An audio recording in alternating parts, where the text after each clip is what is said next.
अस्सलामुअलैकुम रहमतुल्लाहि वबरकातुहू जी। माड़ा नाम सियार उदासिया मलकोट ना ताल्लुक का हाल मुकीम सऊदी अरब विच है ते माड़ी जुबान ने विच चंद एक अशार गज़ल नी सूरत विच लिखिया सी। ओ चाहने कि निक्के जदू असां हस्सियां असां भी बहु हसने हस्सियां मलकोट कोटे उपर कच्चे कोठे विच बसने हस्सियां।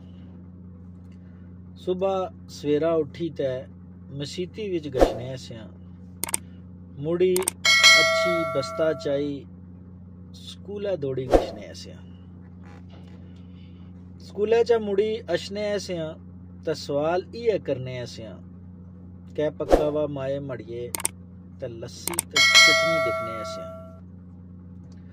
पेशी वेले सही ते दीगरी वेले उठने हस्सियां जल्दी मसीती च सबक सुनाई डोगे खिन्नू कुटने हस्सियां। मूलियां ठिप्पर डोगे विच असे साग भी पक्की गशना ऐसा गोश्त भी अब्बा किन्नी अशने से जदों दिल उन्ना उठी अशना सा।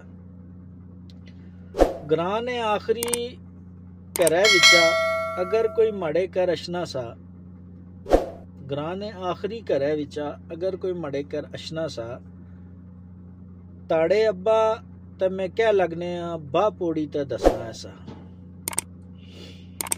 हुन तो संगिया जड़ी नस्ल की असां पे पालने हुन तो संगिया जड़ी नस्ल की असां पालने रिश्तियां ना ब्यूं ते सटने ने एवें मिट्टियां कालने।